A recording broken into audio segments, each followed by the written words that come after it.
tidak lebih dari 10.000 kata. Benar semuanya? Benar. Yang kedua? Tidak mungkin waktu lama, paling lebih 10 menit atau 30 menit. Benar? Benar. Yang ketiga? Cerita sifatnya fiktif. Fiktif. Ada yang tahu fiktif itu apa tadi? Nah, fiktif itu nama? Cerita fiktif itu apa? Lagi beberapa menit yang lalu.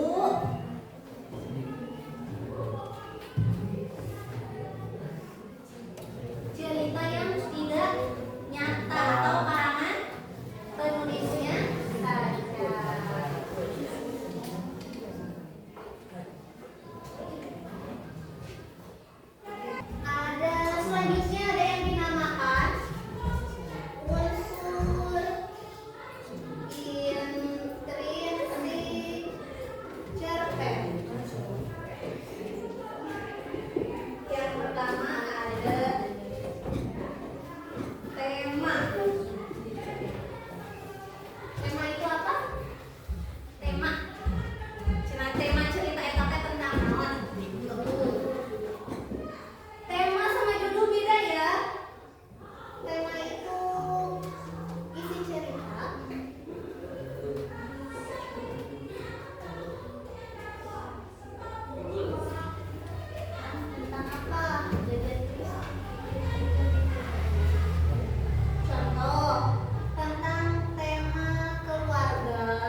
Kalian tentukan jawabannya.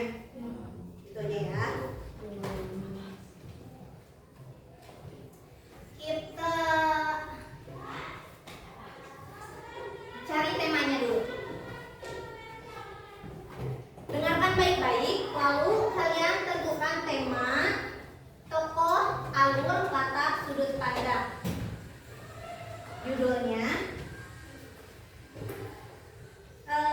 Rani pergi ke sekolah. Cerita ini menggambarkan perjuangan seorang anak kecil yang tetap bersyukur meski hidup serba kekurangan. Pagi itu, matahari baru saja muncul di balik atap rumah sempit di pinggir kota. Rani, seorang anak perempuan berusia 10 tahun, berjalan menyusuri jalan dengan membawa keranjang kecil berisi roti sisa dari toko tempat ibunya bekerja. Dalam perjalanan ke sekolah, Rani melihat seorang anak laki-laki kecil duduk di pinggir jalan dengan wajah lesu. Anak itu belum makan sejak kemarin. Rani menatap roti satu-satunya yang ia bawa untuk sarapan. Ia merasa ragu kalau roti itu diberikan, ia akan lapar di sekolah. Tapi kalau tidak, anak itu akan tetap kelaparan. Akhirnya dengan hati bergetar, Rani memutuskan untuk membagi roti menjadi 2. Ia memberikan separuhnya kepada anak laki-laki itu. "Makanlah, biar kita sama-sama kuat hari ini," katanya sambil tersenyum. Anak itu menatap Rani dengan mata berkaca-kaca. Ia mengucapkan terima kasih dan segera memakan roti itu. Rani merasa hangat di dadanya meski perutnya masih kosong. Ketika sampai di sekolah, guru memuji Rani karena tetap bersemangat belajar meski belum sarapan. Tanpa disangka, guru itu memberikan sebungkus nasi karena tahu kondisi keluarganya sejak hari itu. Rani belajar bahwa kebaikan kecil tidak pernah sia-sia. Tuhan selalu punya cara membalas ketulusan hati. Sudah disimak? Kita coba jawab ya. Tema dari cerita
Itu ya.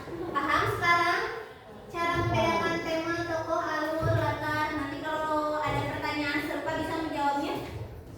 Bisa ya, gampang ya. Pelajaran hari ini dicukupkan sekian saja. Untuk menutup pelajaran, mari kita berdoa. Silakan dipandu oleh ketua kelas. Cerita nanti hari ulang berdoa. Nah, ya berdoa biasanya sama.